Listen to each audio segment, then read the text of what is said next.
12 février, Nombre, chapitre 13, chapitre 14, chapitre 15. L'Éternel parla à Moïse et dit: Envoie des hommes pour explorer le pays de Canaan que je donne aux enfants d'Israël. Tu enverras un homme de chacune des tribus de leur père. Tous seront des principaux d'entre eux. Moïse les envoya du désert de Paran d'après l'ordre de l'Éternel. Tous ces hommes étaient chefs des enfants d'Israël. Voici leurs noms. Pour la tribu de Ruben, Shamua, fils de Zakur. Pour la tribu de Siméon, Shaphat, fils de Hori. Pour la tribu de Juda, Caleb, fils de Jephuné. Pour la tribu d'Issachar, Jigual, fils de Joseph. Pour la tribu d'Éphraïm, Osée, fils de Nun. Pour la tribu de Benjamin, Palti, fils de Raphu. Pour la tribu de Zabulon, Gadiel, fils de Sodi. Pour la tribu de Joseph, la tribu de Manassé, Gadi, fils de Suzi. Pour la tribu de Dan, Amiel, fils de Gemali. Pour la tribu d'Azer, Sétur, fils de Mikaël. Pour la tribu de Nephtali, Nagbi, fils de Vossi. Pour la tribu de Gad, Gehuel, fils de Maki. Tels sont les noms des hommes que Moïse envoya pour explorer le pays. Moïse donna à Osée, fils de Nun, le nom de Josué. Moïse les envoya pour explorer le pays de Canaan. Il leur dit: Montez ici par le midi et vous monterez sur la montagne. Vous verrez le pays, ce qu'il est et le peuple qui l'habite, s'il est fort ou faible, s'il est en petit ou en grand nombre, ce qu'est le pays où il habite, s'il est bon ou mauvais, ce que sont les villes où il habite, si elles sont ouvertes ou fortifiées, ce qu'est le terrain, s'il est gras ou maigre, s'il y a des arbres ou s'il n'y en a point. Ayez bon courage et prenez des fruits du pays. C'était le temps des premiers raisins. Ils montèrent et ils explorèrent le pays depuis le désert de Sin jusqu'à Rehob sur le chemin de Hamath. Ils montèrent par le midi et ils allèrent jusqu'à Hébron où étaient Ahiman, Sheshaï et Talmaï, enfants d'Anak. Hébron avait été bâti 7 ans avant Soan en Égypte. Ils arrivèrent jusqu'à la vallée d'Eshcol où ils coupèrent une branche de vigne avec une grappe de raisin qu'ils portèrent à deux au moyen d'une perche. Ils prirent aussi des grenades et des figues. On donna à ce lieu le nom de vallée d'Eshcol à cause de la grappe que les enfants d'Israël y coupèrent. Ils furent de retour de l'exploration du pays au bout de 40 jours. À leur arrivée, ils se rendirent auprès de Moïse et d'Aaron et de toute l'assemblée des enfants d'Israël à Kadès dans le désert de Paran.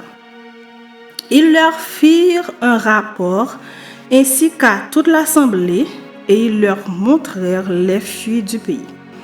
Voici ce qu'ils racontèrent à Moïse.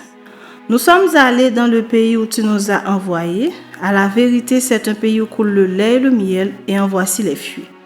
Mais le peuple qui habite ce pays est puissant, les villes sont fortifiées, très grandes. Nous y avons vu des enfants d'Anak. Les Amalékites habitent la contrée du Midi, les Essiens, les Jébusiens et les Amoréens habitent la montagne. Et les Cananéens habitent près de la mer et le long du Jourdain. Caleb fit taire le peuple qui murmurait contre Moïse. Il dit: Montons, emparons-nous du pays, nous y serons vainqueurs. Mais les hommes qui étaient allés avec lui dirent: Nous ne pouvons pas monter contre ce peuple, car il est plus fort que nous. Et ils décrièrent devant les enfants d'Israël le pays qu'ils avaient exploré. Ils dirent: Le pays que nous avons parcouru pour l'explorer est un pays qui dévore ses habitants. Tous ceux que nous y avons vus sont des hommes d'une haute taille. Et nous y avons vu les géants, enfants d'Anak, de la race des géants. Nous étions à nos yeux et aux leurs comme des sauterelles. Chapitre 14. Toute l'assemblée éleva la voix et poussa des cris, et le peuple pleura pendant la nuit. Tous les enfants d'Israël murmurèrent contre Moïse et Aaron, et toute l'assemblée leur dit: Que ne sommes-nous morts dans le pays d'Égypte, ou que ne sommes-nous morts dans ce désert? Pourquoi l'Éternel nous fait-il aller dans ce pays où nous tomberons par l'épée, où nos femmes et nos petits-enfants deviendront une proie? Ne vaut-il pas mieux pour nous retourner en Égypte? Et ils se dirent l'un à l'autre: Nous nommons un chef et retournons en Égypte. Moïse et Aaron tombèrent sur leur visage en présence de toute l'assemblée réunie des enfants d'Israël.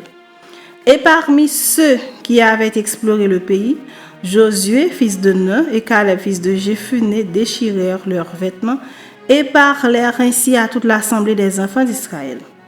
Le pays que nous avons parcouru pour l'explorer est un pays très bon, excellent. Si l'Éternel nous est favorable, il nous mènera dans ce pays et nous le donnera. C'est un pays où coule le lait et le miel. Seulement, ne soyez point rebelles contre l'Éternel et ne craignez point les gens de ce pays, car ils nous serviront de pâture. Ils n'ont plus d'ombrage pour les couvrir. L'Éternel est avec nous. Ne les craignez point.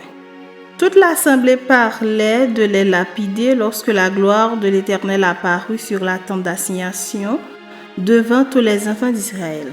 Et l'Éternel dit à Moïse: Jusqu'à quand ce peuple me méprisera-t-il? Jusqu'à quand ne croira-t-il pas en moi malgré tous les prodiges que j'ai faits au milieu de lui? Je le frapperai par la peste et je le détruirai. Mais je ferai de toi une nation plus grande et plus puissante que lui. Moïse dit à l'Éternel: Les Égyptiens l'apprendront, eux du milieu desquels tu as fait monter ce peuple par ta puissance, et ils le diront aux habitants de ce pays. Ils savaient que toi, l'Éternel, tu es au milieu de ce peuple, que tu apparais visiblement, toi, l'Éternel, que ta nuée se tient sur lui, que tu marches devant lui le jour dans une colonne de nuée et la nuit dans une colonne de feu. Si tu fais mourir ce peuple comme un seul homme, les nations qui ont entendu parler de toi diront: L'Éternel n'avait pas le pouvoir de mener ce peuple dans le pays qu'il avait juré de lui donner. C'est pour cela qu'il l'a égorgé dans le désert. Maintenant que la puissance du Seigneur se montre dans sa grandeur, comme tu l'as déclaré en disant: L'Éternel est lent à la colère et riche en bonté. Il pardonne l'iniquité et la rébellion, mais il ne tient point le coupable pour innocent, et il punit l'iniquité des pères sur les enfants jusqu'à la 3e et la 4e génération. Pardonne l'iniquité de ce peuple selon la grandeur de ta miséricorde, comme tu as pardonné à ce peuple depuis l'Égypte jusqu'ici. Et l'Éternel dit: Je pardonne comme tu l'as demandé, mais je suis vivant, et la gloire de l'Éternel remplira toute la terre. Tous ceux qui ont vu ma gloire et les prodiges que j'ai faits en Égypte et dans le désert, qui m'ont tenté déjà 10 fois et qui n'ont point écouté ma voix, tous ceux-là ne verront point le pays que j'ai juré à leur père de leur donner. Tous ceux qui m'ont méprisé ne le verront point. Et parce que mon serviteur Caleb a été animé d'un autre esprit et qu'il a pleinement suivi ma voix, je le ferai entrer dans le pays où il est allé, et ses descendants le posséderont. Les Amalékites et les Cananéens habitent la vallée. Demain, tournez-vous et partez pour le désert dans la direction de la mer Rouge. L'Éternel parla à Moïse et à Aaron et dit: Jusqu'à quand laisserai-je cette méchante assemblée murmurer contre moi? J'ai entendu les murmures des enfants d'Israël qui murmuraient contre moi. Dis-leur: Je suis vivant, dit l'Éternel. Je vous ferai ainsi que vous avez parlé à mes oreilles.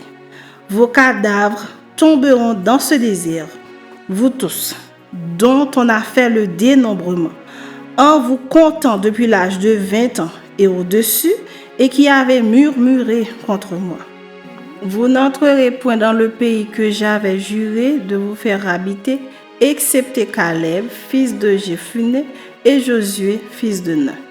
Et vos petits-enfants, dont vous avez dit, ils deviendront une proie, je les y ferai entrer, et ils connaîtront le pays que vous avez dédaigné. Vos cadavres, à vous, tomberont dans le désert, et vos enfants paîtront 40 années dans le désert, et porteront la peine de vos infidélités, jusqu'à ce que vos cadavres soient tous tombés dans le désert. De même que vous avez mis 40 jours à explorer le pays, vous porterez la peine de vos iniquités 40 années, une année pour chaque jour, et vous saurez ce que c'est que d'être privé de ma présence. Moi, l'Éternel, j'ai parlé, et c'est ainsi que je traiterai cette méchante assemblée qui s'est réunie contre moi. Ils seront consumés dans ce désert, ils y mourront. Les hommes que Moïse avait envoyés pour explorer le pays et qui, à leur retour, avaient fait murmurer contre lui toute l'assemblée en décriant le pays, ces hommes qui avaient décrié le pays moururent frappés d'une plaie devant l'Éternel. Josué, fils de Nun, et Caleb, fils de Jephunnée, restèrent seuls vivants parmi ces hommes qui étaient allés pour explorer le pays. Moïse rapporta ces choses à tous les enfants d'Israël et le peuple fut dans une grande désolation. Ils se levèrent de bon matin et montèrent au sommet de la montagne en disant « Nous voici, nous monterons au lieu dont a parlé l'Éternel car nous avons péché. » Moïse dit « Pourquoi transgressez-vous l'ordre de l'Éternel? Cela ne réussira point. Ne montez pas, car l'Éternel n'est pas au milieu de vous. Ne vous faites pas battre par vos ennemis. Car les Amalékites et les Cananéens sont là devant vous, et vous tomberez par l'épée. Parce que vous vous êtes détournés de l'Éternel, l'Éternel ne sera point avec vous. » Ils s'obstinèrent à monter au sommet de la montagne, mais l'arche de l'Alliance et Moïse ne sortirent point du milieu du camp. Alors descendirent les Amalékites et les Cananéens qui habitaient cette montagne. Ils les battirent et les taillèrent en pièces jusqu'à Horma. Chapitre 15. L'Éternel parla à Moïse et dit « Parle aux enfants d'Israël et dis-leur, quand vous serez entrés dans le pays que je vous donne pour y établir vos demeures, et que vous offrirez à l'Éternel un sacrifice consumé par le feu, soit un holocauste, soit un sacrifice en accomplissement d'un vœu ou en offrande volontaire, ou bien dans vos fêtes pour produire avec votre gros, votre menu bétail, une agréable odeur à l'Éternel. Celui qui fera son offrande à l'Éternel présentera en offrande 1/10 de fleur de farine pétrie dans un quart de hin d'huile, et tu feras une libation d'un quart de hin de vin avec l'holocauste ou le sacrifice pour chaque agneau. Pour un bélier, tu présenteras en offrande de 2/10 de fleur de farine pétrie dans un tiers de hin d'huile, et tu feras une libation d'un tiers de hin de vin comme offrande d'une agréable odeur à l'Éternel. Si tu offres un veau, soit comme holocauste, soit comme sacrifice en accomplissement d'un vœu, ou comme sacrifice d'action de grâce à l'Éternel, on présentera en offrande avec le veau 3/10 de fleur de farine pétrie dans un demi-hin d'huile, et tu feras une libation d'un demi-hin de vin. C'est un sacrifice consumé par le feu d'une agréable odeur à l'Éternel. On fera ainsi pour chaque bœuf, pour chaque bélier, pour chaque petit, des brebis ou des chèvres. Suivant le nombre des victimes, vous ferez ainsi pour chacune d'après leur nombre. Tout indigène fera ces choses ainsi lorsqu'il offrira un sacrifice consumé par le feu d'une agréable odeur à l'Éternel. Si un étranger séjournant chez vous ou se trouvant à l'avenir au milieu de vous offre un sacrifice consumé par le feu d'une agréable odeur à l'Éternel, il l'offrira de la même manière que vous.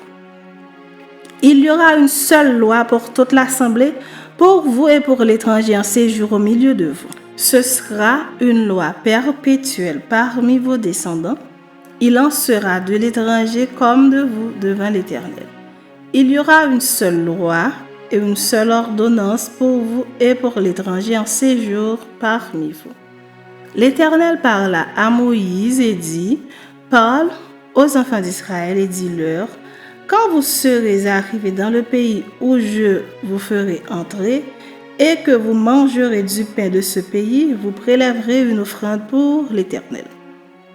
Vous présenterez par élévation un gâteau, les prémices de votre pâte. Vous le présenterez comme l'offrande qu'on prélève de l'air. Vous prélèverez pour l'Éternel une offrande des prémices de votre pâte dans les temps à venir.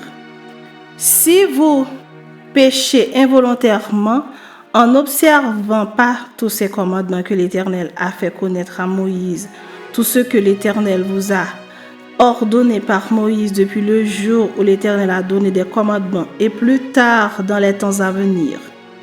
Si l'on a péché involontairement sans que l'assemblée s'en soit aperçue, toute l'assemblée offrira un jeune taureau en holocauste d'une agréable odeur à l'Éternel avec l'offrande et la libation d'après les règles établies. Elle offrira encore un bout en sacrifice d'expiation. Le sacrificateur fera l'expiation pour toute l'assemblée des enfants d'Israël et il leur sera pardonné car ils ont péché involontairement et ils ont apporté leur offrande, un sacrifice consumé par le feu en l'honneur de l'Éternel et une victime expiatoire devant l'Éternel à cause du péché qu'ils ont involontairement commis. Il sera pardonné à toute l'assemblée des enfants d'Israël et à l'étranger en séjour au milieu d'eux, car c'est involontairement que tout le peuple a péché. Si c'est une seule personne qui a péché involontairement, elle offrira une chèvre d'1 an en sacrifice pour le péché. Le sacrificateur fera l'expiation pour la personne qui a péché involontairement devant l'Éternel. Quand il aura fait l'expiation pour elle, il lui sera pardonné. Pour l'indigène parmi les enfants d'Israël et pour l'étranger en séjour au milieu d'eux, il y aura pour vous une même loi quand on péchera involontairement. Mais si quelqu'un, indigène ou étranger, agit la main levée, il outragera l'Éternel, celui-là sera retranché du milieu de son peuple. Il a méprisé la parole de l'Éternel et il a violé son commandement. Celui-là sera retranché, il portera la peine de son iniquité. Comme les enfants d'Israël étaient dans le désert, on trouva un homme qui ramassait du bois le jour du sabbat. Ceux qui l'avaient trouvé ramassant du bois l'amenèrent à Moïse, à Aaron et à toute l'assemblée. On le mit en prison, car ce qu'on devait lui faire n'avait pas été déclaré. L'Éternel dit à Moïse, cet homme sera puni de mort. Toute l'assemblée le lapidera hors du camp. Toute l'assemblée le fit sortir du camp et le lapida et il mourut comme l'Éternel l'avait ordonné à Moïse. L'Éternel dit à Moïse, parle aux enfants d'Israël et dis-leur qu'ils se fassent de génération en génération une frange au bord de leurs vêtements et qu'ils mettent un cordon bleu sur cette frange du bord de leurs vêtements. Quand vous aurez cette frange, vous la regarderez et vous vous souviendrez de tous les commandements de l'Éternel pour les mettre en pratique et vous ne suivrez pas les désirs de vos cœurs et de vos yeux pour vous laisser entraîner à l'infidélité. Vous vous souviendrez ainsi de mes commandements, vous les mettrez en pratique et vous serez saints pour votre Dieu. Je suis l'Éternel, votre Dieu, qui vous ai fait sortir du pays d'Égypte. Pour être votre Dieu, je suis l'Éternel, votre Dieu.